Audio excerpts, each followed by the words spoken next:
Hello students, welcome two equations IAS. तो आइए आज का सेशन स्टार्ट करते हैं। करंट अफेयर्स, कुछ छोटे छोटे टॉपिक हम डिस्कस करेंगे करंट अफेयर्स के, फिर उसके ऊपर बेस्ड हम ऑब्जेक्टिव क्वेश्चंस करेंगे जो एग्जाम में आ सकते हैं, पॉसिबिलिटी है। तो आपको भी पढ़ने के बाद टेस्ट करना है कि आप वो ऑब्जेक्टिव क्वेश्चंस कर पा रहे हैं कि नहीं, क्योंकि जो ऑब्जेक्टिव टेस्ट होते हैं ना, उसी से एक एक्टिव लर्निंग होती है, हमें एक्चुअल में पता चलता है कि हम कितना समझे। तो चलिए स्टार्ट करते हैं। जो चीज़ें न्यूज़ में रही, एक तो ब्लैक प्लास्टिक न्यूज़ में रहा। ब्लैक प्लास्टिक, एक रिपोर्ट आई थी जिसमें ब्लैक प्लास्टिक की बात हो रही थी। तो ब्लैक प्लास्टिक जो है ये कैसे मिलता है? ब्लैक प्लास्टिक हमें मिल रहा है किस चीज़ से? जो इलेक्ट्रॉनिक वेस्ट होता है ना, फ्रॉम इलेक्ट्रॉनिक वेस्ट से प्रोड्यूस किया जा रहा है। ई वेस्ट जिसे हम बोलते हैं, इलेक्ट्रॉनिक वेस्ट। होता क्या है कि ई वेस्ट मतलब पुराने कंप्यूटर, मोबाइल, लैपटॉप वगैरह, फ्रिज, एसी, ये सब जो ख़राब हो चुके हैं, ये ई वेस्ट होता है, इलेक्ट्रॉनिक वेस्ट। इनको ना मेल्ट करके, पिघला के, फिर ब्लैक कलर का प्लास्टिक, जो पैकिंग मटेरियल होता है, वो भी पॉलीथीन वगैरह, वो सब तैयार किया जाता है। ब्लैक प्लास्टिक, अलग अलग चीज़ें फिर बनाई जा रही हैं उससे। तो ये जो ब्लैक प्लास्टिक है, इसमें एक केमिकल है ब्लैक प्लास्टिक में, क्योंकि इलेक्ट्रॉनिक वेस्ट से मिल रहा है, से बनाया जा रहा है। तो इलेक्ट्रॉनिक वेस्ट, जाहिर सी बात है कि उसमें लेड भी होगा, अलग अलग पॉइजनस टाइप के मेटल्स वगैरह भी होंगे जो हेल्थ के लिए बहुत टॉक्सिक टाइप के होंगे। तो वो सब इसमें होंगे। इसमें एक केमिकल है जिसे नाम दिया गया है BDE, केमिकल BDE 209। वो इस ब्लैक प्लास्टिक में एक रिपोर्ट के हिसाब से, जो कि हाईली टॉक्सिक है ह्यूमंस के लिए, ठीक है, बहुत डेंजरस है हेल्थ के पॉइंट ऑफ व्यू से, ठीक है, पोटेंशियल हेल्थ रिस्क है इसमें। तो ब्लैक प्लास्टिक में वो मिल रहा है, तो इस वजह से ये न्यूज़ में है। तो अलग अलग कंट्री में ब्लैक प्लास्टिक बैन है, इंडिया में फिलहाल ब्लैक प्लास्टिक बैन नहीं है। तो डिमांड हो रही है कुछ एनवायरमेंटलिस्ट की ब्लैक प्लास्टिक बैन होना चाहिए। वैसे तो पॉलीथीन वगैरह सब बैन होनी चाहिए, लेकिन ये ब्लैक पॉलीथीन जो है, प्लास्टिक वगैरह है अलग अलग टाइप का, उसमें लेड वगैरह अलग अलग चीज़ें हैं, तो हेल्थ के हिसाब से बिल्कुल भी ठीक नहीं है, ठीक है। तो एक तो ये न्यूज़ में रहा। उसके अलावा एक डीलिमिटेशन कमीशन वो न्यूज़ में रहा।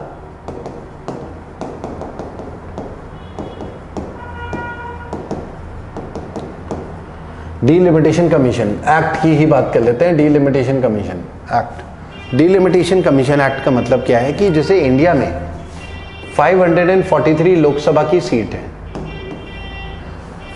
अब 543 लोकसभा की सीट है, तो 543 मेंबर ऑफ पार्लियामेंट चुन के जा रहे हैं। लोकसभा का चुनाव हुआ 2024 में। अब इन सारी जो कॉन्स्टिट्यूएंसी है, हर लोकसभा की सीट में एक बाउंड्री होगी जिसमें लोग रहते होंगे, वोटर्स की लिस्ट होगी, वोटर्स होंगे। क्या इन सारी कॉन्स्टिट्यूएंसी में इक्वल वोटर्स हैं या नहीं है? बात ये है। तो अब होता क्या है कि इनिशियली जब ये कॉन्स्टिट्यूएंसी बनाई जाती है, तब तो कोशिश ये की जाती है बाउंड्री इस तरीके से ड्रॉ की जाए कि वोटर्स इक्वल हो। लेकिन समय के साथ क्या होता है कि पॉपुलेशन माइग्रेट होती है, इधर से ज़्यादा, इधर से उधर, खासकर रूरल एरिया से शहरों की तरफ नौकरी की तलाश में। गाँव खाली होते जा रहे हैं, शहर में भीड़ बढ़ती जा रही है, पॉपुलेशन चेंजेस भी अलग अलग एरिया में अलग अलग होते हैं, तो हर कॉन्स्टिट्यूएंसी में पॉपुलेशन कम ज़्यादा हो जाती है। तो टाइम टू टाइम क्या होता है कि इन जो जोग्राफिकल बाउंड्री है, ये जो कॉन्स्टिट्यूएंसीज की बाउंड्री है, जोग्राफिकल बाउंड्री, इसको रीड्रॉ किया जाए ताकि हर कॉन्स्टिट्यूएंसी से इक्वल पॉपुलेशन हो, ठीक है। मान लो कि जैसे इंडिया में एक एग्जाम्पल, 543 करोड़ पॉपुलेशन से, तो 140 करोड़ के करीब है, 543 करोड़ पॉपुलेशन होती, तो हर कॉन्स्टिट्यूएंसी में 1 करोड़ पॉपुलेशन होनी चाहिए, ठीक है। तो अब इंडिया में ये ज्योग्राफिकल बाउंड्री कब कब रीड्रॉ की गई, तो उसके लिए डीलिमिटेशन कमीशन एक्ट आता है।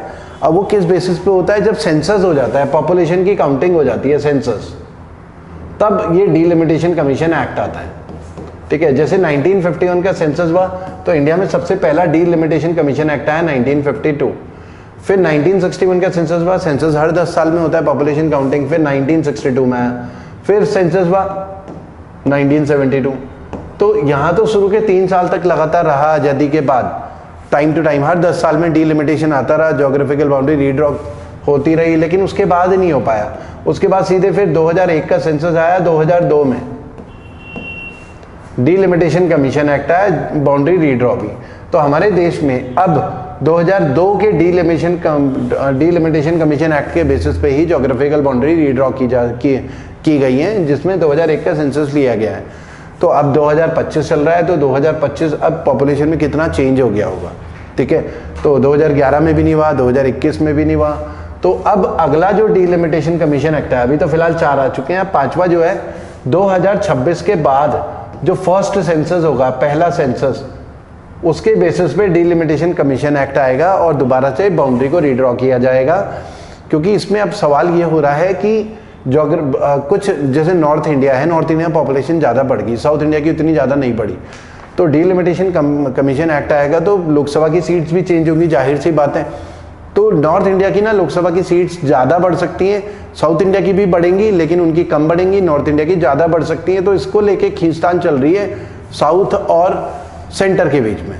तमिलनाडु के चीफ मिनिस्टर ने बोला डिलिमिटेशन लेकर आएंगे, हमारी सीट कम कर देंगे, तो वो खींचतान चल रही है, तो इसलिए ये न्यूज़ में था। तो पॉपुलेशन के हिसाब से ये डिलिमिटेशन कमीशन हमारा आता है।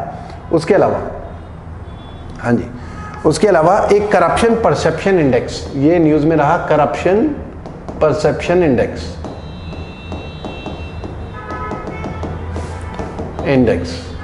2024। वीडियो को लाइक जरूर कर लें स्टूडेंट्स, और जिन्होंने चैनल सब्सक्राइब नहीं कराया चैनल को सब्सक्राइब करें। और ये जो भी हम कर रहे हैं इसके बेसिस पे आपका करंट अफेयर्स का, फिर नेक्स्ट स्लाइड में करंट अफेयर्स का टेस्ट होगा छोटा सा, जिसमें आप चेक कर सकते हैं आपको कितनी अंडरस्टैंडिंग हुई, और फिर एक्टिव लर्निंग भी हो जाती है। एक्चुअल में पता चल जाता है कि एग्जाम में किस तरीके के क्वेश्चन बनते हैं। करप्शन परसेप्शन इंडेक्स, ये एक ट्रांसपेरेंसी इंटरनेशनल एक ऑर्गेनाइजेशन है, ट्रांसपेरेंसी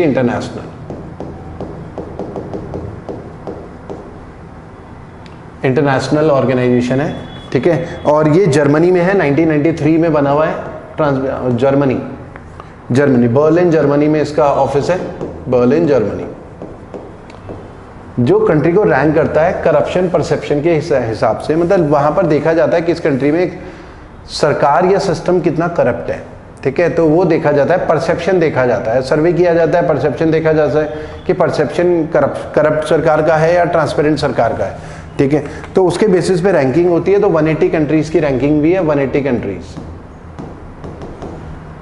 कंट्रीज की रैंकिंग भी है। नंबर 1 में डेनमार्क है, वहां पर ओवरऑल जो है ट्रांसपेरेंट सरकार आई है, ट्रांसपेरेंट डेनमार्क, ट्रांसपेरेंट सरकार मतलब लीस्ट करप्ट, हम बोलेंगे लीस्ट करप्ट। और अगर इंडिया की बात करें तो इंडिया एक तो नंबर 1 रैंक इंपॉर्टेंट है, दूसरा इंडिया किस रैंक पे ये इंपॉर्टेंट है, और तीसरा सबसे आखिरी में कौन है वो लिख लेते हैं, वो साउथ सूडान है, मतलब मोस्ट करप्ट हो गया साउथ सूडान।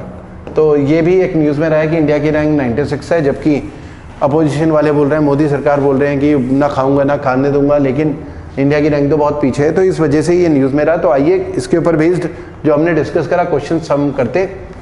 एक तो black plastic often made from recycled electronic waste, अभी हमने बात करी पुराने कंप्यूटर टीवी फ्रिज उनसे बनता है।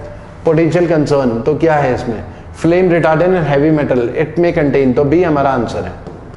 टॉक्सिक सब्सटेंसेस, सबसे इंपॉर्टेंट देखिए यहाँ पर टॉक्सिक सब्सटेंसेस ये कीवर्ड है, अभी हमने बात करी कि वो हेल्थ के लिए बहुत डेंजरस है, तो टॉक्सिक सब्सटेंसेस, तो बी हमारा आंसर आ जाता है। क्वेश्चन नंबर 8 का आंसर बताइए आप लोग, कमेंट भी कर सकते हैं कमेंट सेक्शन में कि क्या आंसर होगा।